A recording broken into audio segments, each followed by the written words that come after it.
अब हम जो प्रकरण है उनको पढ़ेंगे, किस प्रकरण में किस विषय में चर्चा की गई है। वैराग्य प्रकरण, वैराग्य प्रकरण में कहा वैराग्य से रिलेटेड ही चर्चा की गई है। इसमें श्री राम बोलते हैं कि जब व्यक्ति मोह, माया, लोभ, क्रोध, इस तरह की सभी जो कामनाएं हैं, ये वासनाएं हैं, इनके लिए संसार के बंधनों में बन जाता है और उसके भोगने के बाद भी उसे अंत में अपूर्णता का भान होता है, तो वह संसार से विरक्ति चाहता है। यानी कि इसमें कहा गया कि जैसे हमें कोई इच्छा उत्पन्न होती है ना, हमारा मन होता है कि यार हम ये करें, तो उस कार्य को करने के बाद भी और उस कार्य को बार बार करने के बाद भी हमें तृप्ति नहीं होती, क्योंकि वो फिर बार बार हमें उस कार्य को करने की इच्छा होती है। उसके बाद वो कार्य हम भले ही कितनी बार कर ले, लेकिन वो हमारे मन को कुछ चाहिए होता था जिसके कारण हम ये कार्य कर रहे हैं। उसके बाद भी जब हमारे मन को संतुष्टि नहीं मिलती उस कार्य के करने के बाद, तो हमारा उन चीजों के प्रति वैराग्य हो जाता है। तो उसके बाद जब ये यही यहाँ पे कहा गया है कि जैसे हम मोह है, माया है, करते हैं हम वस्तुओं का, कि हमें ये चीजें मिल जाए, धन का लोभ करते हैं, अपने नाम का लोभ करते हैं कि हमारा नाम इतना बड़ा हो जाए, क्रोध आदि, ये सब जो कामनाएं है ना, ये हमें क्या करती है, संसार के बंधन में बांधती है। और जब हम इनका भोग भी कर लेते हैं ना, तो हमें ऐसा लगता है कि कुछ अभी बाकी है, प्राप्त करना अभी और बाकी है। देखो हमने देखा है ना कि जैसे अभी हमने एक चीज चाही कि मुझे ये मिल जाए, वो मिलने के बाद मुझे एक और नई चीज की अभिलाषा होती है कि मुझे वो भी मिल जाए। उसको भी प्राप्त करने के बाद फिर अन्य इच्छाएं उत्पन्न होती। इसी प्रकार हमारी इच्छा ऐसी नहीं है कि हमने एक इच्छा की, वो हमें मिल गई तो बात खत्म। नहीं, हम उस इच्छा के बाद और इच्छाएं करते हैं, वो इच्छाएं पूरी करने के बाद हमारी और अन्य प्रकार की इच्छाएं उत्पन्न हो जाती। तो इसमें यही कहा गया है कि उन सब इच्छाओं को पूर्ण होने के बाद भी हमें एक अपूर्णता का भान होता है। तो उसके बाद क्या करता है जो व्यक्ति है, वो संसार से विरक्ति चाहता है। तो वो कैसे होगा, ठीक है। तो यहाँ पे वैराग्य की बात कही गई है। आगे आता है मुमुक्षु व्यवहार प्रकरण। इसमें कहा है कि वैराग्य के पश्चात व्यक्ति मोक्ष की कामना करता है, यानी कि वैराग्य हो गया उन चीजों से मोह हट गया हमारा, ठीक है। उसके बाद क्या चाहता है व्यक्ति कि अब मुझे मोक्ष प्राप्त हो जाए, ठीक है। तो यहाँ पे बोला गया है कि मोक्ष प्राप्त करने की विधियों व मोक्ष के स्वरूप का इस जो प्रकरण है इसमें चर्चा की गई है कि मोक्ष को प्राप्त करने की विधि कैसी होती है, मोक्ष का स्वरूप कैसा है, किसको हम मोक्ष कहते हैं, उसका वर्णन है। सेकंड यहाँ पे पुरुषार्थ चतुष्ट का वर्णन है। कौन कौन से होते हैं पुरुषार्थ, आपको पता है? कोई बता सकता है मुझे? विवेक, वैराग्य, सठ संपत्ति, मुझत्व। नहीं। हाँ, नहीं, क्या पूछा आपने? पुरुषार्थ। और धर्म, अर्थ, काम, मोक्ष। Very good. तो ये हमारे 4 पुरुषार्थ हैं, धर्म, अर्थ, काम, मोक्ष। उसके बाद यहाँ पे किसका वर्णन मिलता है? 4 द्वारपाल का वर्णन मिलता है। तो वो 4 द्वारपाल कौन कौन से? सम, विचार, संतोष, साधु, संगम।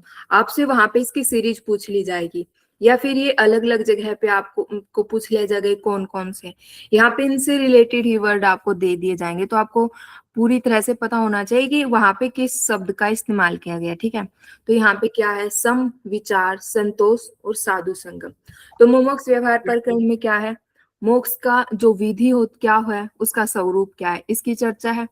सेकंड यहाँ पे पुरुषार्थ की चर्चा है।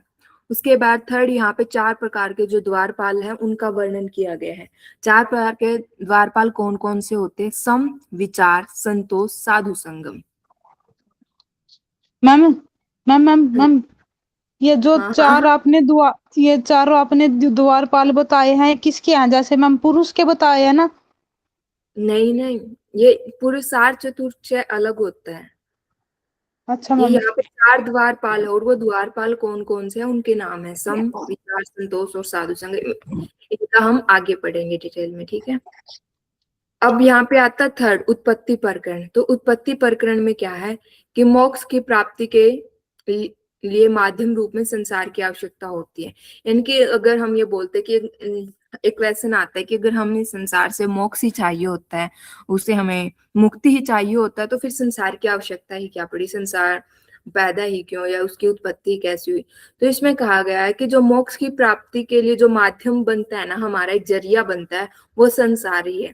हम बिना संसार के हम मोक्ष भी प्राप्त नहीं कर सकते, क्योंकि हमें संसार में आने के बाद ही पता चलता है ना, ये सारे दुख, ये सारे मतलब जो हमारी कामनाएं हैं, ये वासनाएं हैं, तो हमें तभी पता चलती है ना कि ये सब चीजें हैं और हमें इनसे छुटकारा चाहिए या हमें इनसे मुक्ति चाहिए। तो इसीलिए संसार एक माध्यम के रूप में कार्य करता है मोक्ष प्राप्ति के लिए, ठीक है। अब आगे कहा गया सृष्टि मन की उत्पत्ति है। जो सृष्टि है वो हमारे मन की उत्पत्ति है, मन का भ्रम जगत है, ठीक है। जीव व चित एक ही है, चित का विलास ही द्वैत है, ठीक है। जीव और चित क्या है, एक ही है। यहाँ पे कहा गया जीव और चित एक ही है। जब हम इसको अलग अलग मान लेते हैं तो वो क्या हो जाता है, द्वैत हो जाता है। द्वैत मीन्स दो। मनोमय शरीर की विशेषता बताते हुए सत्कर्म में लगाने की प्रेरणा दी गई। यहाँ पे कहा गया है कि जो हमारे मनोमय जो शरीर है उसकी विशेषताएं बताई गई हैं और कहा गया है कि उसको हमें सत्कर्मों में, यानी कि जो अच्छे कर्म है उनमें लगाने की प्रेरणा दी गई है। आगे जीव की 14 श्रेणियां हैं इन, ठीक है। तो यहाँ पे श्रेणियों के नाम नहीं है, बस आपको इतना याद रखना है कि जीव की इतनी श्रेणियां बताई गई है, 14 श्रेणियां बताई गई हैं। आगे आता है स्थिति प्रकरण। स्थिति प्रकरण में कहा गया है कि साधक को संसार में निवास के रहन सहन या भ्रम भाव में स्थिति कैसे होनी चाहिए, यानी कि यहाँ पे स्थिति का वर्णन किया गया है।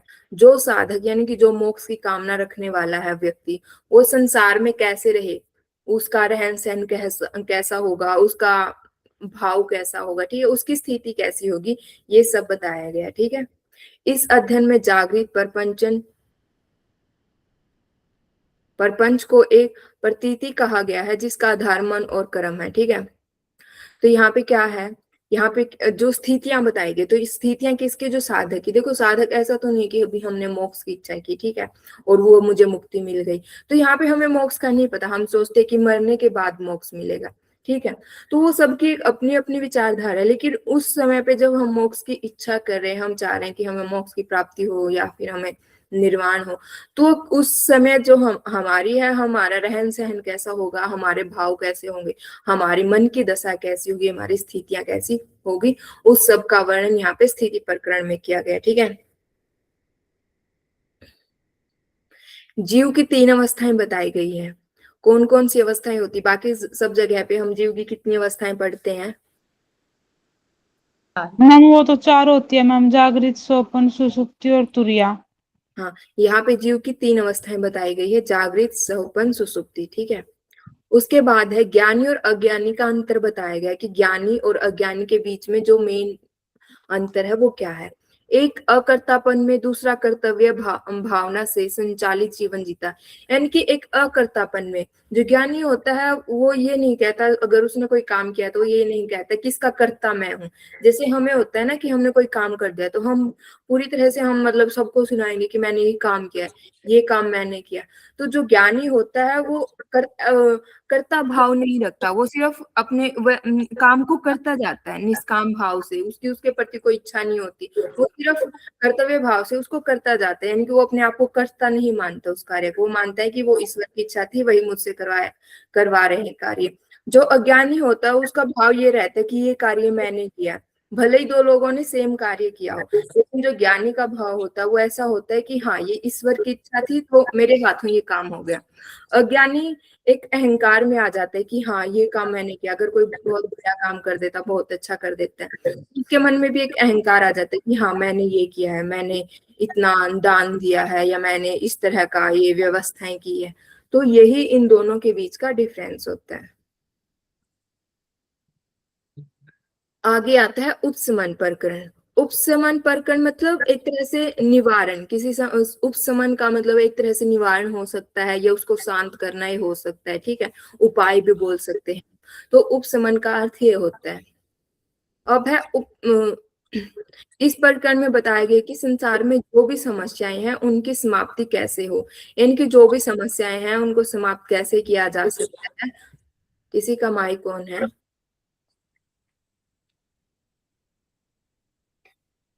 उनकी समाप्ति कैसे हो ये बताया गया है। तो इसमें क्या क्या है, पुरुषार्थ का महत्व बताया गया है कि जो पुरुषार्थ है, धर्म, अर्थ, काम, मोक्ष, उसका क्या महत्व है हमारे जीवन में। इसमें योग सिद्धि के अनेक उपाय बताए गए कि हम विभिन्न प्रकार से योग सिद्धियां प्राप्त करके कैसे मोक्ष को प्राप्त कर सकते हैं। शास्त्रों का अध्ययन बताया गया है, कैसे शास्त्रों का अध्ययन किया जा सकता है या उसका जो हमारे मोक्ष की प्राप्ति में क्या सहायता हो सकती है। सत्पुरुषों का संग बताया गया है, वैराग्य और अभ्यास बताया गया है, प्राणायाम बताया गया है। ठीक है, इस प्रकार ये बहुत सारी यहाँ पे वर्णन किया गया, ध्यान के बारे में बताया गया है। ओम का उच्चारण और चिंतन पे बताया गया, धारणा, प्रत्याहार। ठीक है, ये सब चीजें यहाँ पे किसके लिए बताई गई है, जो हमारे संसार में जो हम हमारे सामने समस्याएं होती है, उन सब का हम निवारण कैसे कर सकते, तो उन सब के निवारण में इन चीजों का क्या महत्व या ये किस प्रकार आपकी सहायता करते हैं। जैसे शास्त्रों का अध्ययन आपकी किस प्रकार सहायता करता है, सत्पुरुषों का संग कैसे सहायता करता है। जैसे अभी आप मतलब आप खुद भी देखना कि जैसे आपकी ये बोलते हैं ना, जैसे संगत हो जाती है, ठीक है, तो जिस भी लोगों के बीच आप रह रहे होंगे, आप चाहते हुए ना चाहते हुए, आप उसी डायरेक्शन में मुड़ते जाते, उसी तरह के आपके विचार होते जाते, आपको पता नहीं चलता कि आपके विचार कब बदलने शुरू हो गए, लेकिन उसी तरह के आपके विचार हो जाएंगे। तो यहाँ पे भी सत्पुरुषों का संग इसलिए बताया गया कि हमें मतलब अच्छे लोगों का या सत्पुरुषों का संग करना चाहिए, क्योंकि उनके साथ रहते रहते हमारे विचार भी उसी डायरेक्शन के हो जाते हैं।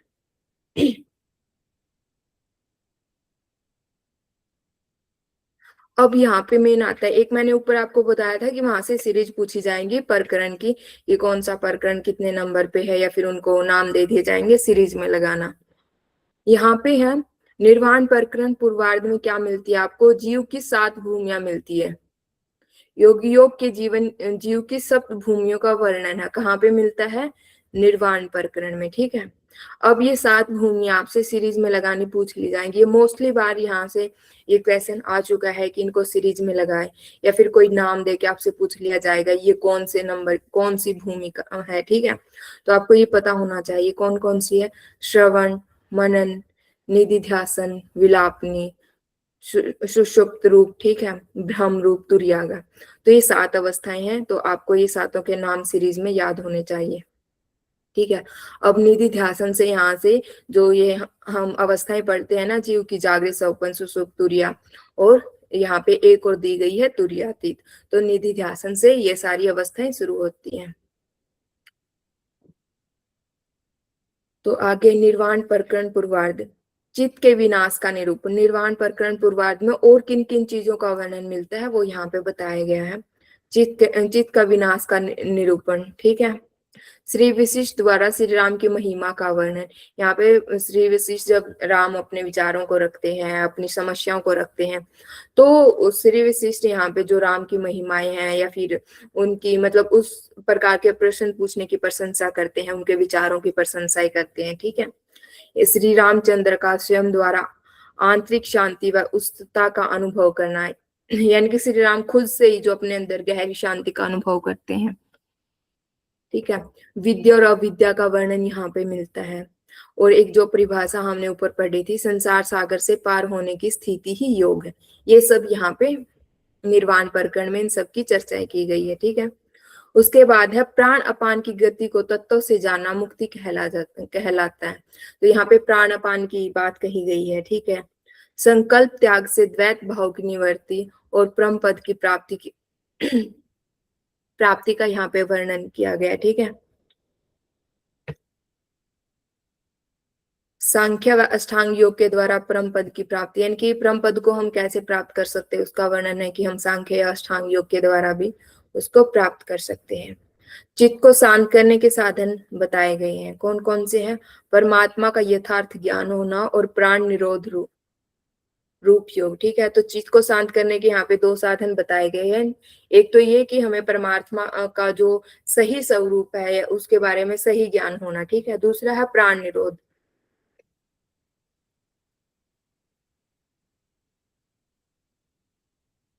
निर्वाण प्रकरण उत्तरार्ध में क्या क्या है, जीव के एक बार फिर से वो क्या था, 2 प्रकार क्या थे? चित्त को शांत करने के साधन है ये।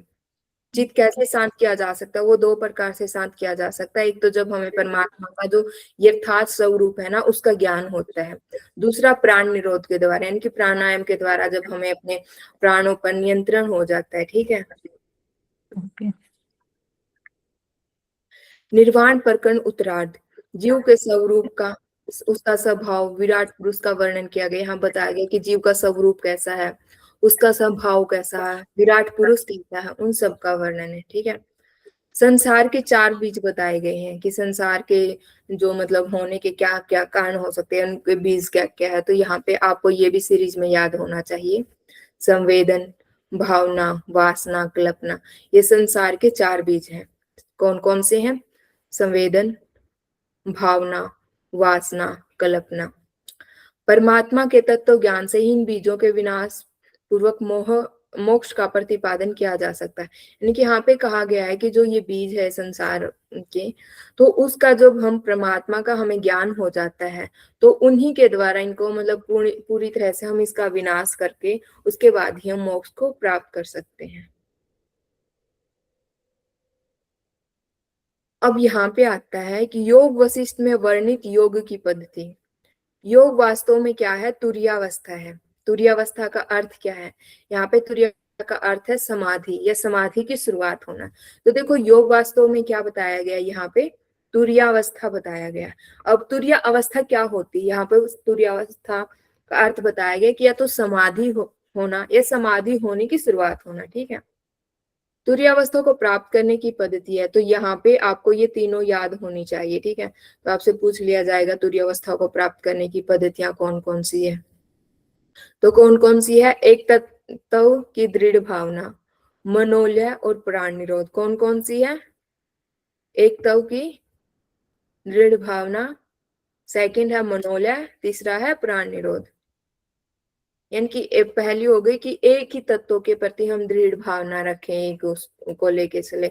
फिर उनका उसमें पूरी तरह से लय हो जाना, उसी के प्रति मतलब सोचना, उसी के प्रति विचार करना, यानी कि उसी में अपने मन को लगा लेना। तीसरा है प्राण निरोध, इनकी हमारा अपने प्राणों पर नियंत्रण होना। मैम एक बार हल्का सा नीचे करना। मैम इसमें है ना, पहले तो मैम इसमें 3 अवस्था बताई थी, जागृत, स्वप्न और सुषुप्ति, लेकिन अभी यह चौथी भी आ गई मैम। देखो ये कई एक अलग अलग जगह पे अलग अलग मिलती है, लेकिन आपको कॉमन ये याद रखना, वहां पे आपको जो क्वेश्चन होगा उसके अकॉर्डिंग देखना। आपसे क्वेश्चन जिस तरह पूछा जाएगा, ऑप्शन में क्या क्या दिया गया है, ठीक है, तो उसके अकॉर्डिंग ही आपको वहां पे आंसर करना होगा। ठीक है। यहाँ पे योग को ही यहाँ पे तुर्यावस्था कहा गया है। ठीक है।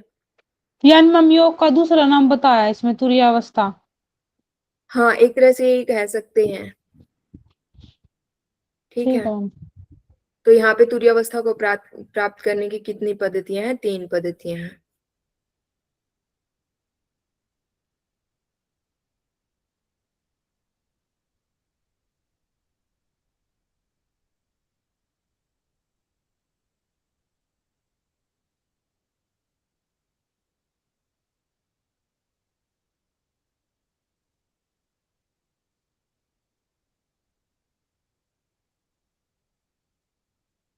तो आज के लिए इतना ही करते हैं। हम यहाँ पे एक बार इसको रिवाइज करते हैं जल्दी जल्दी कि हमने क्या क्या पढ़ा। ठीक है।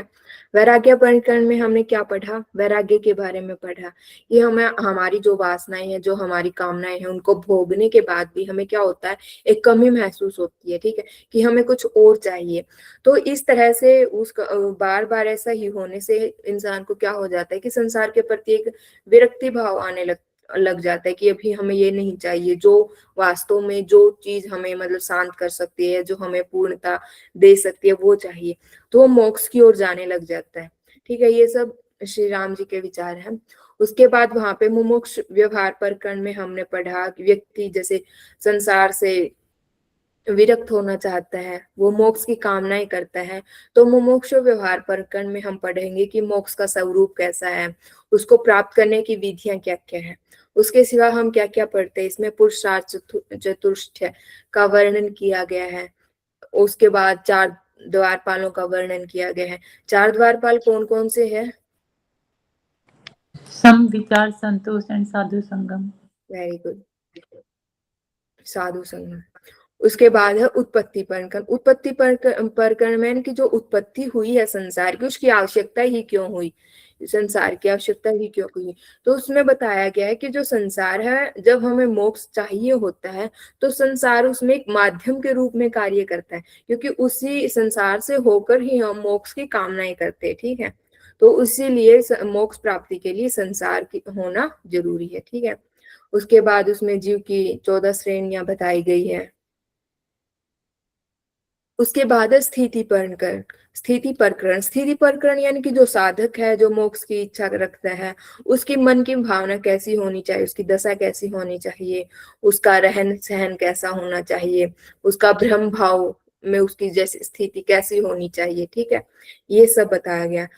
उसके बाद सेकंड यहाँ पे क्या पढ़ा, स्थिति प्रकरण में जीव की कितनी अवस्थाएं बताई गई है, 3 अवस्थाएं बताई गई है। और यहाँ पे ज्ञानी और अज्ञानी के बीच का अंतर बताया गया है। यानी कि जो अकर्तापन में कर्म करता है वो ज्ञानी है, और जो कर्तव्य भाव से यानी कि मैं ही करता हूँ ऐसा मानकर जो कार्य करता है वो अज्ञानी है। उपशमन प्रकरण में, यानी कि उपशमन का अर्थ है कि शांत करना या एक तरह से उसका हल निकालना, ठीक है। तो हमारे सामने जो संसार की जो अभी हमने समस्या पढ़ी कि मोह, लाभ, क्रोध, लालच, ये सब मतलब इनसे हटने के उपाय क्या क्या, इनको खत्म कैसे किया जा सकता है। तो इन सब समस्याओं को खत्म करने के लिए, इनको समाप्त करने के लिए यहाँ पे बहुत सारे अलग अलग चीजों का वर्णन किया गया कि इनके माध्यम से, इनकी सहायता से हम क्या कर सकते हैं, जो हमारी ये समस्या इनको खत्म कर सकते हैं। जैसे पुरुषार्थ का महत्व समझकर, योग की अनेक सिद्धियों के द्वारा, या शास्त्रों का अध्ययन करके, या फिर अगर इतना नहीं हो रहा है तो हम साधु जो लोग हैं उनका संग कर लें तो वहां पे, या फिर वैराग्य करना और अभ्यास करना। तो ये सब करके हम क्या कर सकते हैं, अपनी जो समस्याएं हैं उनका निवारण कर सकते हैं। उसके बाद मेन यहाँ पे आता है निर्वाण प्रकरण पूर्वार्ध। आपसे पूछ लिया जाएगा जीव की कितनी भूमियां बताई गई है, कितनी बताई गई है, 7। कौन कौन सी है, हम्म, बताएंगे जल्दी। श्रवण, मनन, निधिध्यासन, श्रवण मनन विलाप, निधिध्यासन, सुसुप्ता, ब्रह्म रूप एंड तुरीयगम। ब्रह्म रूप तुरीयागा। श्रवण, मनन, निधिध्यासन। यहाँ निधिध्यासन से अलग जो व्यवस्थाएं शुरू हो जाती है। उसके बाद है विलापनी, सुसुप्त, ब्रह्मरूप और तुरीयागा, ठीक है। ये जो मैम ये इनके दूसरे नाम है ना मैम, जैसे इसमें निधिध्यान आसन में बताया जागृता रूप, और विलापिनी मैम स्वपन रूप, और सुसुप्त रूप, इस मैम ये इनके नाम ही है ना दूसरे, मतलब ये दूसरे नाम नहीं है, इसकी अवस्थाओं के नाम यही है। उस टाइम पे जो हमारी एक ऐसी अवस्थाएं होती है, ठीक है, ये अवस्थाओं के नाम है कि श्रवण करते हैं हम, मनन करते हैं, फिर उसके बाद निधिध्यासन, विलापनी, सुसुप्त, ये सब। उसके उस समय पे अवस्थाएं कैसी होती है, वहां पे जागृत से स्टार्ट होता है। पहले जागृत होती है, फिर सौपन अवस्था आती है, फिर सुसुप्त अवस्था आती है, उसके बाद तुरिया आती है, और अंत में आता है तुरियातीत अवस्था, ठीक है, जिसे हम क्या कहते हैं, समाधि भी बोलते हैं। तो ये उस समय पे उनकी क्या अलग अवस्थाएं होगी, क्या स्थिति होगी, ये सब है, ठीक है। उसके बाद निर्वाण प्रकरण में हमने और क्या पढ़ा कि विशिष्ट जो विशिष्ट गुरु वशिष्ठ है वो राम के महिमा का गुणगान करते हैं, ठीक है। विद्या अविद्या का वर्णन है, और लास्ट क्या, मेन क्या है, यहाँ पे योग की परिभाषा बताई गई है। योग की परिभाषा क्या है, संसार सागर से पार होने की स्थिति ही योग है। उसके बाद हमने पढ़ा कि चित्त को शांत करने के कौन कौन से साधन है। परमात्मा का यथार्थ ज्ञान होना, और प्राण निरोध रूप योग, ठीक है, यानी कि प्राण निरोध के द्वारा। उत्तरार्ध में हमने क्या क्या पढ़ा, ठीक है। उत्तरार्ध में हमने पढ़ा कि संसार के 4 बीज बताए गए हैं, स्वेदन, भावना, वासना, कल्पना, ठीक है। मैम एक बार और सुनो मैम मेरी, जो इसमें संसार के 4 बीज, मतलब संसार 4 प्रकार से पैदा हुआ, उसके बारे में बताया ना ये। नहीं मतलब उसके पैदा होने के 4 कारण है, स्वेदन होना, भावना होना, वासना। जैसे जैसे मैम योग दर्शन में उसमें बताया था, क्या नाम लेकर, आयुर्वेद में जीव की 4 प्रकार से उत्पत्ति मैम, अंडज से, बीज से, स्वेद से। तो इसी प्रकार पूछ रही मैम, ये ऐसे ही है क्या अभी, नहीं जैसे स्वेद पसीने से मैम, अंडे जैसा से आप मैम। बीज डालोगे वैसा ही तो फल निकलेगा ना, तो देखो वैसे ही इन्होंने बताया है। वो तो होता है कि जैसे जीव अलग अलग रूपों में कैसे जन्म लेता है, जैसे हम गर्भ से जन्म लेते हैं, कुछ अंडे से जन्म लेते हैं, कुछ जैसे स्वेद से, पसीने से जन्म लेते हैं, कोई भूमि से जन्म लेता है। वो किस तरह से मतलब जन्म लेते, किस तरह से अपना एक शरीर को धारण करते हैं, ये अलग से, इसके बारे में हम कल पढ़ेंगे, ठीक है। आगे मेन बताया गया है योग वशिष्ठ में क्या है, तुरीय अवस्था को क्या कहा गया, समाधि कहा गया है, और इसको प्राप्त करने की 3 अवस्थाएं हैं, ये भी आपको याद रखनी है। पहला क्या है, एकत्व की दृढ़ भावना, फिर क्या है मनोलय, और थर्ड क्या है प्राण निरोध। अब यहां से हम पढ़ेंगे कल।